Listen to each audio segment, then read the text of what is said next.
In this video, I'm going to show you exactly what a multi-million dollar home service business marketing plan looks like. Here at TradeOps Consulting, we have identified and provide services that fix the 4 core pillars of scaling a home service business. That is your branding, your marketing, your sales, and your systems. Trying to grow your business and having trouble, you feel stuck, you're probably at one of these 4 bottlenecks. Either you don't have enough money, you don't have enough customers, you don't have enough manpower or labor or employees, or you don't have solid management. Today in this video, we're going to show you how to fix the marketing and systems problem with the effort to allow you guys to get more customers and maximize the amount of value that you get out of your marketing dollars. Who am I and why should you listen to anything I'm about to say? My name is Bane. I'm one of the co-founders here at TradeOps Consulting, along with my partner Yash. Together, we have over a decade of experience, not only running, but also helping other home service businesses grow by implementing our business modernization systems.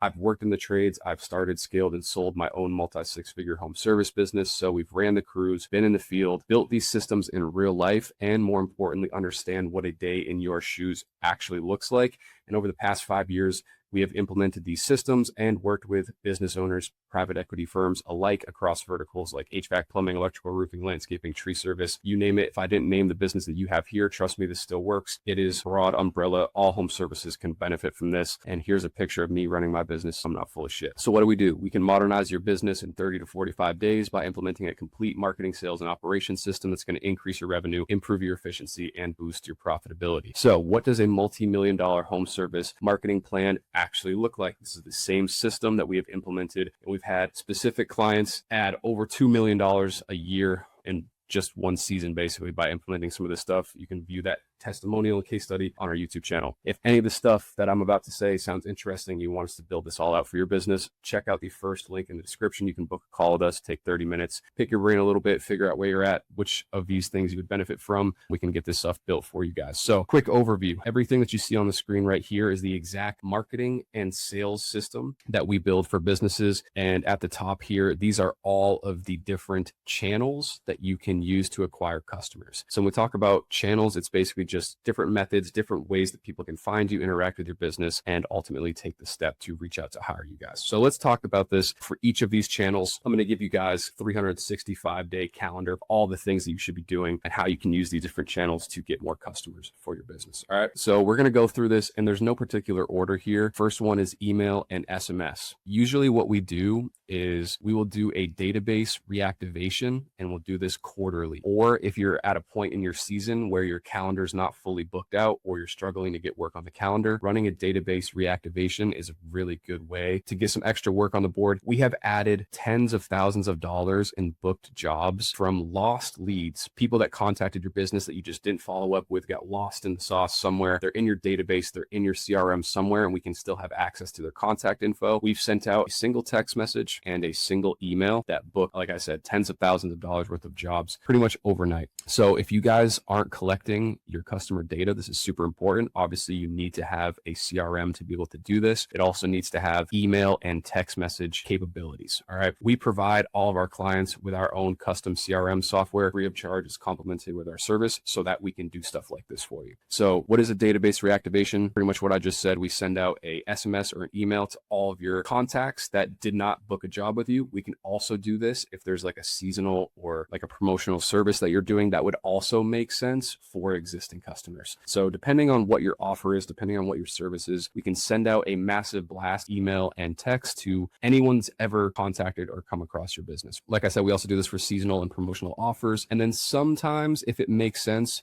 we'll send out a newsletter. Generally, just this is a good thing for long-term nurturing of existing clients or a lead that didn't convert to a sale that's been in your system for a long time. We've gone through our post-estimate follow-up that was more relevant to the job that they contacted you for, and this is just someone that's in your system, right? A newsletter can be good, maybe not relevant for all services, but generally speaking, having multiple touch points and kind of consistent communication with your customers, even if you're not performing work for them throughout the year, can be a really great way to just keep them top of mind so that when they are interested or in need of a service, you're top of mind and they're thinking about you. Next up is referrals. This is also word of mouth. Most people just let this occur naturally. We don't want to do that. Word of mouth is the bread and butter for most home service businesses. These are going to be the easiest jobs to close. And also, if you do this right and build a real system around this, you can incentivize your customers to actually spread the word about you instead of just relying on them to, when it comes up in conversation, naturally give you a referral to friends, family, network, etc. So what we do is for referral systems, every single client that you serve, we give them 3 $100 gift cards for your service, or depending on the ticket price of your service, a different amount. But generally speaking, this is a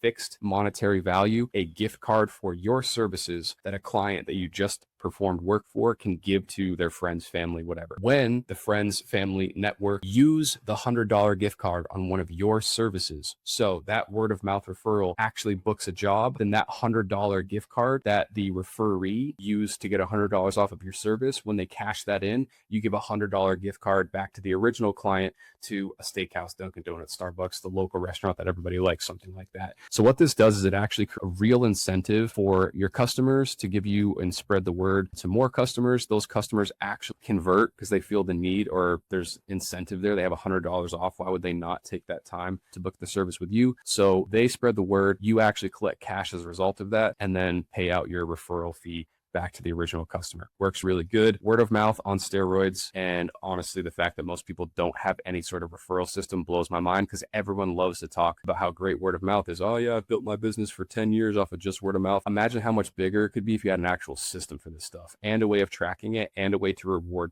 customers. So referral systems are a must. And again, you should do this with every single customer. Door hangers, typically do this 2 times a year. Anything more than that, you don't want to be like spammy or annoying. People don't want to see a door hanger from the same business on their front door every couple weeks. So I would do this like quarterly max, but maybe twice a year. Always make sure that there's an instant quote. So it's not like there's any friction. There's not an extra step. You're going to take the time to go hang something on someone's door. Don't make it be, here's our thing, here's who we are, call us for a quote. Make it so that the customer knows exactly, hey, if you call us right now, this is the price that we're going to charge you for this service. Do you want it or not? That's basically the goal with door hangers. And obviously with door hangers, you can do this wherever you want, but generally speaking, prioritizing high income neighborhoods or service areas that you're trying to expand into. Or alternatively, if there's a neighborhood where you already have a couple customers, it might be more beneficial to just do the referral system or go knock on the doors personally and try to talk to them. But door hangers are something where generally you can just leave it on the door. People don't want to be disturbed. Leave it and walk away. But for targeting, this is really great because you can pick and choose where you are hanging these up. Yard signs, 2 different methods for yard signs. One is branded. So this is going to yard sign with your business logo, your colors, phone number, services, maybe a website, but generally people are driving by this. So just big, bold phone number, logo, and some branded stuff on there. This is going to be primarily in service areas that you're already working and have an established customer base in. And also while you're working on a job, make sure you have yard signs out. Also highly recommend having an A-frame sign with information on it so that customers feel like invited to actually come talk to you or stop by the truck or grab a business card, or they can take a screenshot or of the QR code on the A-frame sign. An A-frame sign, if you don't know what I'm talking about, it's you walk by a restaurant and they have the chalkboard out front with like a menu for the day. That's exactly what I'm talking about. Have that by your truck on the road when you're outside a house doing a service with the yard signs. The amount of people that are driving by that will see that and come contact you, going to be awesome. So definitely recommend doing that if you don't already. And then unbranded yard signs, which is basically you don't have your company name or logo on it. It's just the service, like AC repair, and then phone number, right? And generally speaking, why do you want to do unbranded? This is going to be the sign that you use outside of your primary service area where you already have customers, where your brand is already established. Reason for that, one, depending on what service you offer and what area or what state you service, there are some laws about yard signs, what areas they get put in. And also the biggest thing, like this is across any service or even with like political signs, right? When the election comes around, unfortunately, it's illegal to tamper with these things, but people still do it. But a lot of times, most of the culprits are your own competitors, right? So if you have a yard sign that's placed and it goes missing one day and you're like, what the heck? I just put that sign out yesterday. Probably a competitor took it down. What we can do to avoid letting people know exactly who or what it is is an unbranded yard sign. And these are going to be in areas where you're less established or in public areas where it might be a little questionable if the sign's supposed to be there. I'm not encouraging you to do anything illegal or shady, but I'm just saying if you want to get the most out of your yard signs and avoid trouble, headaches, and having to deal with people taking them down, use an unbranded one that's outside of your initial service area, just to avoid your name being directly associated with that. All right, next we got truck lettering. This is super important. Branded vehicle wraps. If you guys need a full-blown branding kit, that's something that we offer at Trade Ops. We can do logos, website design, company colors, vehicle wraps, uniforms, you name it, like the full-blown branding kit. If you have the budget for it, depending on the size of your fleet and stuff like that, this can be a little bit expensive. We can also refer you to techs in your area that'll be able to use our designs and get them wrapped and deliver on that, where you can just drop the vehicle off and get it taken care of. But if that's out of budget for some of you guys, bare minimum is having a door magnet. You can get your company logo and your phone number printed on a magnet that you can just slap on the side of your truck for less than $100 on both sides of the truck and on the back. Tailgate and both driver, passenger side door. Definitely get a door magnet on there, bare minimum. And again, name, logo, phone number is enough to get the job done here. I cannot tell you how many times I've had customers come up to me in traffic at a red light, at the gas station, when I'm out grocery shopping on a Sunday. Like, you need to have your truck lettering done, because at the very minimum, this is a billboard that is already paid for, that is getting thousands and thousands of eyeballs potentially every single day. You want to be seen. You want to have your truck be noticed. And this is where a branding kit can really come in handy, because we can figure out what your needs are, figure out what your kind of vision for your company is, and create a vehicle wrap that stands out. We all know some of the brands where they have like a dope truck wrap and it's completely recognizable. You know exactly who that company is just based off of the design, the colors, the branding on their truck, right? So this is super important, and you get a lot of visibility by doing this. Next up is mailers, or EDDM. Typically, I'll do this about 2 times a year. Try to time this around seasonal offers, or if you guys are running a promotion for a higher ticket service, something like that. Basically, do it 2, maybe 3 times a year when it makes sense. And again, prioritizing high income areas, existing service area if you want to expand within a certain area. Also great for expanding your service area as well. So if you're looking to kind of branch into a new area, this can be a great way to do that as well. So again, this is great promoting a special offer or a seasonal service. So I would, again, it's harder to do than door hangers. Door hangers, you're walking by and you can see the exact property and probably diagnose a problem they might have, give them a quote. Mailers, it's a little bit hard to do that because you can't see every single property, but there is a bit of customization or personalization that you can do to make these convert better. Generally speaking, with mailers, you're going to have to do a lot of volume, but a little bit of personalization can increase the conversion rate of these. Next up is your Google business profile. This needs to be fully optimized. By fully optimized, every field on the profile is filled out. Your description is also optimized for SEO. Every single one of your services is listed on your profile. All of your service areas are listed on your profile. Ideally, you're using your business address as the main address for the business profile as well. And then additionally, all of your social medias need to be linked to it. Your website needs to be linked to it. And a feature that's native to Google Business is having about 1 to 2 posts on there weekly. This is something that can be pretty easily automated and set up, so you don't really have to think about it. This can all be done completely hands off with our software and systems for this.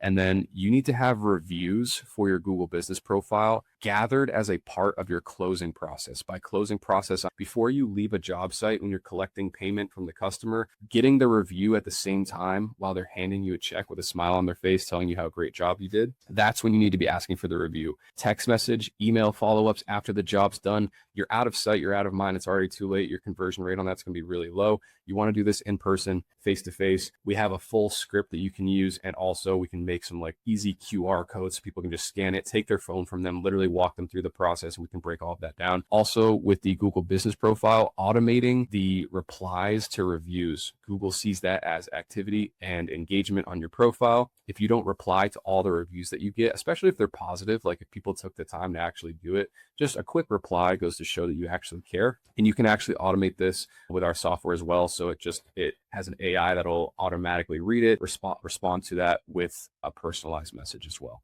So that's what I would do for Google Business. There's also some SEO tricks, but that's beyond the scope of this video. And a lot of you guys would probably not have any clue what I'm talking about with that. So we'll move on. Next is website. First of all, we're going to make sure there's two things that are happening on the website. It is CRO optimized, which is conversion rate optimization, basically making sure that as many people click on the website, call, or fill out the contact form. And then we also need to make sure that it is SEO optimized, which is search engine optimization. So with your website, what we've seen in the past couple of years is that the website most of the time isn't always the first contact point for a customer, but it is the point that most conversions happen at. A lot of times people might see your yard sign, see your door hanger, see your truck around town, see you on social media, and then they'll do some research on pull up your website to get in touch with you. And then that's when they're filling out their information or giving you a call. So the website is not the first touch point most of the time, but it is the point of conversion. So we need to make sure that there's two things happening with the website. It needs to be optimized for the human experience so that when customers are landing there, there's a process and there's a design in there that encourages them to call you and fill out your contact form. We also need to make sure that it's search engine optimized so that it actually shows up at the top of Google, right?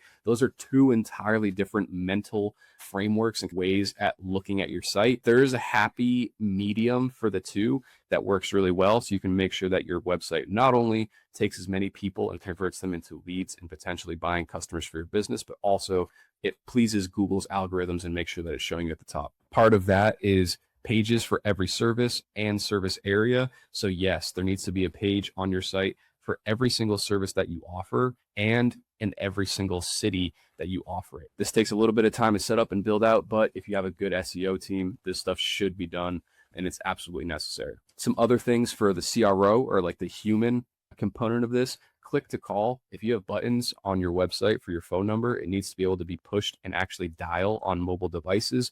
That can be very easily set up. If you don't have it already, I promise you're losing customers. And then also having a chat bot. This is something that we connect with our CRM, and it also links up well with the email and SMS. So it's actually really easy to get a chat bot on your website.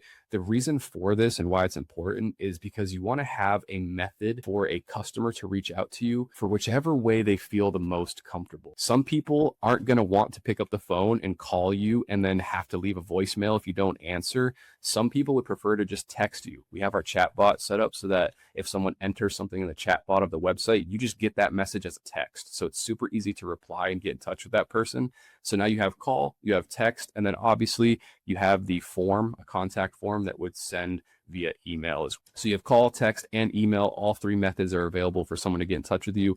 Again, the main thing is just removing friction and making it as easy as possible for someone to contact. And also, as far as increasing the performance and the conversion rate of your website, you want to make sure that there's an option for all of these things above the fold. All that means is that when someone lands on your website, whether they're on a desktop computer or a mobile device, there's an option to call, there's an option to fill out a form and send you an email, or there's an option to text you before they have to scroll. It's above the fold. So as soon as they land on the site, all those options are visible in there and one click away. Next up, we'll talk about Google Ads. I would make sure that you always have Google local service ads running.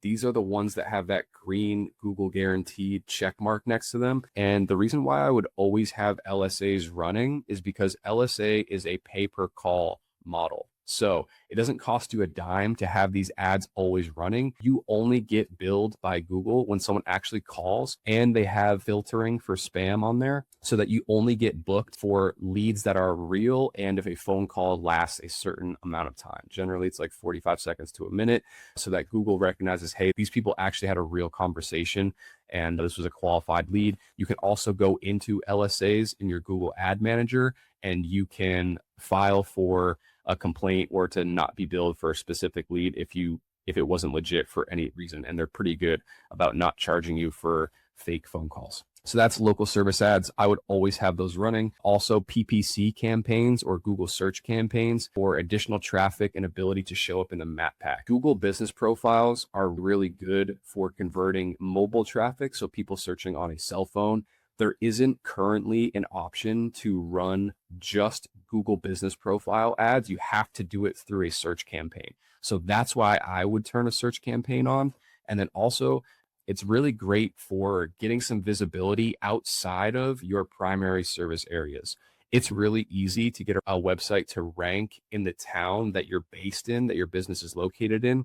Sometimes it takes a little bit longer into your SEO campaign to start to get those website pages from other cities to start ranking equally as well. So Google paid traffic can be good for offsetting that in the meantime until your website's performing naturally in those areas outside of your initial service area. Good for driving traffic there, making sure that the traffic that you are getting from Google Ads is set to a high converting VSL landing page. This is a very common mistake that I see. You don't want to take Google Ads and just run them straight to like the home page or one of the service pages on your website. You want to make sure that they're sent to a page dedicated for Google Ads traffic. A VSL is a video sales letter. Imagine that you click onto the page and it's basically, it looks something like this. You've got a headline, which basically calls out the audience and hopefully calls out the reason why they just landed there. So like homeowners in XYZ city looking for roofing repair. Then there's a video of you talking about your company and the service that you're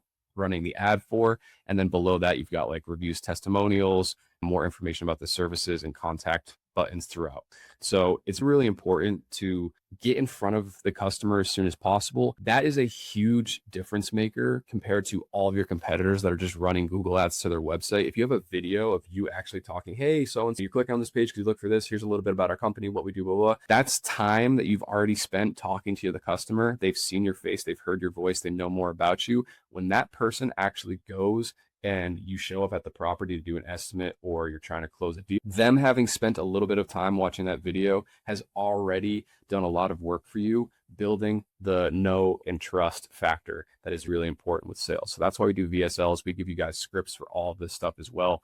In case you're wondering like, oh, what do I do? What do I say? Don't worry, we got that covered. We already know what works and we can just copy and paste this into your business. And also a really big thing for Google Ads, this goes for any paid ad channel, is making sure that tracking and attribution is properly set up. I can't tell you how many websites that I've seen that are running Google Ads to them that don't have any Google Pixel or tracking or anything like that. If you're not taking the information from your ad, like who converts, who calls, who fill out the contact form, and then you feed that information back to Google so that it can make better decisions about where to show your ads to more people that are likely to convert, then you are absolutely wasting your money doing this. If you're working with someone that doesn't have the stuff set up or they don't really know what they're talking about with that, this is like the most important thing, right? If you want to run Google Ads profitably, the tracking and attribution needs to be dialed in. Google Ads are already expensive to begin with. So if you're wasting money getting clicks for keywords or from people that are outside of the areas you're running, like all this stuff, it can get really messy really fast if you don't have this set up from the get-go. So that's super important. The next channel is Facebook ads. You should run medium to low budget, hyper local ads. You can set it for a very specific target area. And generally speaking, a promotional offer or a retargeting campaign are really great for this. Promos, meaning you're not saying in your copy, your video, or your text for the Facebook ad, like get a free quote. That's not an offer. Most businesses offer free quotes and free estimates. So there's no real incentive for someone to click on that. You need to give them a reason to leave Facebook. They didn't go onto Facebook to look for a home service provider. They went on there to get their dopamine hits and scroll through content and see what their Aunt Nancy had for lunch. You need to make sure that there's an actual reason, there's an offer, there's an incentive for someone to leave the platform. And again, once we do that, we're sending them to a VSL landing page. It can be very similar, if not identical to the one for Google Ads. Again, super important to have the proper tracking and attribution. The other type of campaign that you could run is a retargeting campaign. And what you can do there is you can make sure that anybody that visited your website, your Google business profile, or your social media pages gets shown Facebook ads for your service as well. Again, none of this stuff works properly if you don't have the tracking and attribution tags set up across your different profiles. This is something that we can set up for you. But if you wanted to have a very low budget retargeting campaign to just show an extra couple ads in front of the people that have visited your profiles recently, that can be really great as well, making sure that none of those leads slip through the cracks. Next up is Google Facebook groups. This is one that if you're running $1 million business, you probably don't have a lot of time to do. And it's also probably not a primary driver for new customers for you, but being somewhat active or at least present in these groups can be important. I recommend joining groups for your local community, real estate agents, Chamber of Commerce, or other local business groups, and making sure that if someone mentions you or if a customer of yours is in these groups and someone posts asking for a recommendation for a specific service and you get tagged or mentioned, your brand or business comes up, at least replying to that or showing that you're present and available in these groups can be important. You don't have to go crazy trying to post or solicit in these groups, but a lot of times cross posting posts or offers that you're doing on your actual Facebook or social media pages can work really well. If you're on Facebook and you go to make a post, a lot of times it'll ask you if you want to cross post into the groups that you're a member of, just selecting the boxes that are relevant for a post specifically that would do well in those groups that isn't necessarily directly salesy, but like educational stuff, seasonal promotional offers, community events that you're doing with your business, stuff like that. Send those posts also to the Facebook groups, and that can work pretty well. Next up is your organic social media. So posting regularly, just having a pulse, you know what I mean? Social media for home service businesses is very unlikely to be one of your primary lead channels. Also, social media is more about interest based instead of targeting. So even if you're tagging your town as like the location, it's very unlikely that people from your town are actually seeing your post. What I've noticed a lot of the time is if you're making content on social media as a home service business owner, a lot of times the more followers that you get, most of them are just other business owners that run the same type of business and you that are interested in what you're doing. So regular posting just to have a pulse. If you're aiming this more for building a brand and using it as like a digital portfolio, if you will, posting before and afters, customer testimonials, or educational posts can be really beneficial here. Organic social media, you should have Facebook, Instagram, TikTok, and YouTube. Those are the ones that I would focus on. Again, you don't have to go crazy or commit a lot of time to this unless you're trying to build like a personal brand on top of that, which is a completely different ball game. But generally speaking, those are the core four that I would focus on. Maybe also LinkedIn would be a good one as well. Again, I would not do this with the intent or the focus on getting customers from any of these. But again, having a pulse, if you don't exist in the online world, your business basically doesn't exist. That's just the current nature and landscape of things. So just having some stuff going on organically on social media is great. So now let's talk about the rest of this process, because this is all dandy and sweet. You can spend a absolute metric shit ton of money on all of these different channels, but if you're not tracking them, if you don't have a pipeline built out, and if you're not actually making sure that there's no leaky buckets where leads are slipping through the cracks or revenues being lost because you don't have proper system and pipeline for this, then that's really important too. So we're going to cover that as well. So all of these leads from every channel, this is what's going to happen after, right? People are coming into your business from one of these particular channels. And more often than not, what's going to happen is they're going to end up either giving you a phone call or they're going to submit a contact form of some sort. Before that happens, across all of these channels, they're automatically going to get added to your CRM and sales pipeline. We'll talk more about that in a second. Let's just talk about the process and the systems that we like to build around marketing to make sure that you're capturing the most amount of value from these different channels. Most companies spend a crap ton on marketing. They have no tracking, no attribution. They don't know what's working. They don't know what their KPIs are. KPIs are just key performance indicators, stuff like your cost per lead, your conversion rate, your close rate, which channels are producing leads at what cost and converting the highest. All this is really important data to know. So collecting all of that has to be done regardless. But generally speaking, if we're following sort of the homeowner's process here, they're contacting you through one of these channels, getting added to your pipeline. But what happens, right? They're either going to give you a phone call or submit a contact form. If someone calls your phone, there's one of two things that happen. You either answer the phone right away, which is the ideal scenario. And in that case, you're going to have your standardized estimate booking script where you're going to plug them in on your calendar or whatever to come have a tech or you or yourself go give that person an estimate or walk the property or kind of get a better feel, diagnose their problem, offer the solution, right? If you miss the call, this is where things get really important, because if you are not answering the phone and getting back to leads in a minute or less, you are losing out on 391% of the potential revenue for your business. This is the number of increased revenue that you can get just by replying to leads in 5 minutes or less.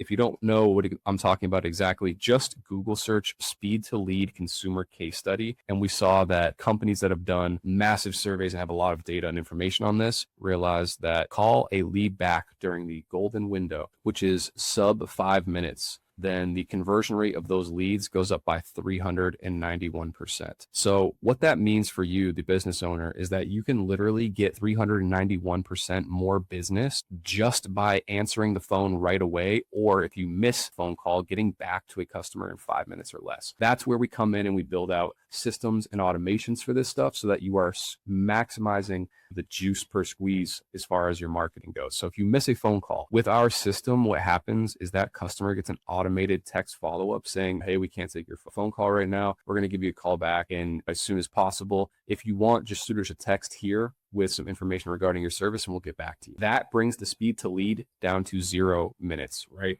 Which again, just this one automation alone could increase your business by 391%. Now, what happens after that? You call them back, right? And if they answer, then we just follow the same process. If we don't, then obviously leaving a voicemail. Having a script for your voicemail is really important too. We have all this stuff set up. Again, we've tried this with hundreds of other businesses. We know it works. So we can provide you guys with some tools and tricks and help you guys get this stuff built out if you don't know exactly how to handle all this. The next alternative is they didn't call you, then they go to your contact form, in which case, as soon as someone submits a contact form with their info, could be their name, phone number, email, and a brief description of the services they're looking for, what we do is we build out a system that sends out an automated email back to them instantly with a brief video from you explaining what the next steps are and what they can expect. After you've sent that out, obviously you want to call all of the leads. It's really hard over text or whatever to do this. You can, but generally speaking, you want to call them back, in which case, after you call, you would just end up back here at the phone call and follow this same process. But this is a really big one. Again, the point of the automations at each of these stages is to bring the speed to lead to 0.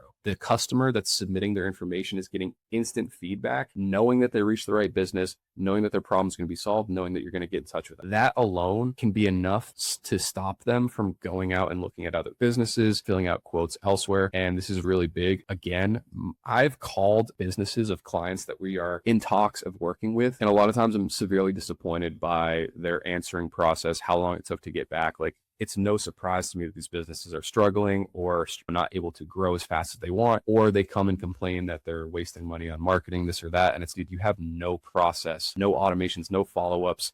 If you're not contacting leads in 5 minutes or less, you are losing money, I promise you. And the crazy part is that all of this can be set up with one simple automation. It takes a little bit of work and prep to set up, but once it's built, and that one thing alone can literally increase your business 3 or 4-fold. So that's super important. The next step of the process, once the phone call or the contact form submit comes in, that is when they're going to get added to your CRM, your database, and your pipeline. Typically, how we structure within our software the sales pipeline for our clients generally looks something like this. So when the new lead comes in, they get an automated email and a video explaining what the next steps are. Hey, thank you for reaching out. We're going to send you, or like within a couple minutes, someone from our team will reach out to set up an estimate. Depending on your service, here's the things we're going to go over, blah, blah, blah, blah, blah. Just going over, detailing the next step, giving them a brief layout or describing the expectations of what comes next. So after they've been contacted, they're either going to book an estimate with you, or if they don't answer, they get moved to a follow-up sequence. So if someone contacts you, all of your automations get sent to them. You try to call them back to schedule an estimate, but they don't respond. What we do is we put them into a nurture sequence. This is going to send text and emails in a long-term nurture sequence. We can send them testimonial videos of other clients you work with. You can send them brief videos explaining the service that they were interested in and how it can benefit them, how it can solve their problem. And the main goal from there is to basically take them from that long-term nurture sequence, get them to answer your phone call and book an estimate. While that's happening, you should also be calling your leads at least 8 times. Beyond 8 times, there's a slight depreciating return on that, but I would make sure that you are following up with your leads at least 8 times. You paid money to get this person potentially to contact you. There's no reason why you shouldn't follow up with them until you either book an estimate or they tell you to fuck off. Right? That's my philosophy. If you're spending money and you've got these people coming in the door that had a problem, they obviously knew that there was something that they had that needed to be solved. You were the person that they wanted to come do it. There's no reason why you shouldn't be following up with them, right? And sometimes it's just people are busy. People have lives. It was the weekend, and it's just, you never know when you're going to catch them at the right time. So 8 times at least for follow-ups for phone calls, and then the long-term email and nurture sequence as well. So once they book an estimate, same thing as when they first came into the system. After you've sent an estimate to them, or you've done a property walk and come and talk to them, diagnose the problem. After that, you can just send out a estimate, or actually scratch that. So next up, if they do book an estimate, what you can do is before you actually show up, so let's say your estimate is scheduled 2 days in advance, send them a brief email or text message with a video just explaining what you're going to go over with them. And the main goal with these like videos and the preemptive communication with this client is to get them to spend as much time seeing your face, hearing your voice, learning about your brand. It builds so much trust with the customer. And on top of that, they're a very like 0.00001% of home service businesses that have these systems set up. So when you do it and deliver on it, the customer experience is so good that they're like blown away because they're not used to receiving this kind of treatment and experience from a home service company. Most of the time, these people are like the homeowners, they're not looking forward to having this thing happen. Oh, yeah, I got to get this thing fixed. It's going to cost me money, blah, blah, blah. It's not a pleasant experience for them most of the time. So if you can make it one and make it easy, painless for them, then they are going to have no problem. You're going to show up at the estimate and they're going to have their credit card out, right? That's the goal here. After you book the estimate, you've done the property walk, talk to the customer, whatever process for your business is ideal. Your estimate gets sent out, right? Again, follow up between when you send the estimate and they approve it and you book the job, sending out an email with social proof testimonials, reaffirming that you're the right choice for them. And then ideally, after you've sent out an estimate, there's either two things that could happen from there. You're either going to close the job, they're going to approve the estimate, you're going to go and perform the service, in which case, after they submit like a payment or confirm the job booking, whatever, sending them a brief text or email, thanking them for choosing you and reaffirming that they made the right choice. And then also after they've closed on a job, when you've completed the service, you can put them into a long-term nurture sequence. Just keep them top of mind so that in the future, if they have another issue that you could solve for them, they're ready to buy with you. If you do lose the job, if you submit an estimate and the person doesn't confirm, then they also get sent into a long-term follow-up sequence where every other day, every couple of days, again, 8 times plus until we get the yes, no, or off. We're going to make sure that if we took the time to get this lead, talk to them, follow up with them, book an estimate with them, go out and do the estimate for them, take the time to put it together, a formal quote or estimate for them. If we're trying our absolute best to capitalize on that and close at the highest percentage possible, what are we even doing, right?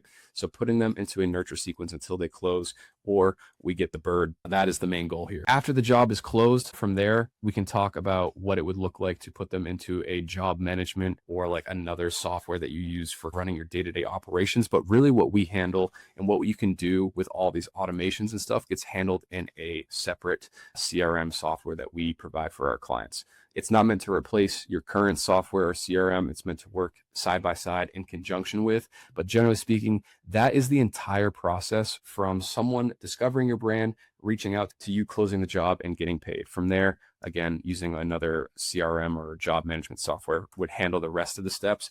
But as far as your marketing plan, like this is what you need to have set up as far as the back-end systems to make sure that you're not leaking money anywhere from your different marketing channels. And then these are the different marketing channels and the volume that you should be doing them at, the frequency you should be doing them at, and also the strategy behind it. If you want this entire system built and set up for your business, check out the first link in the description.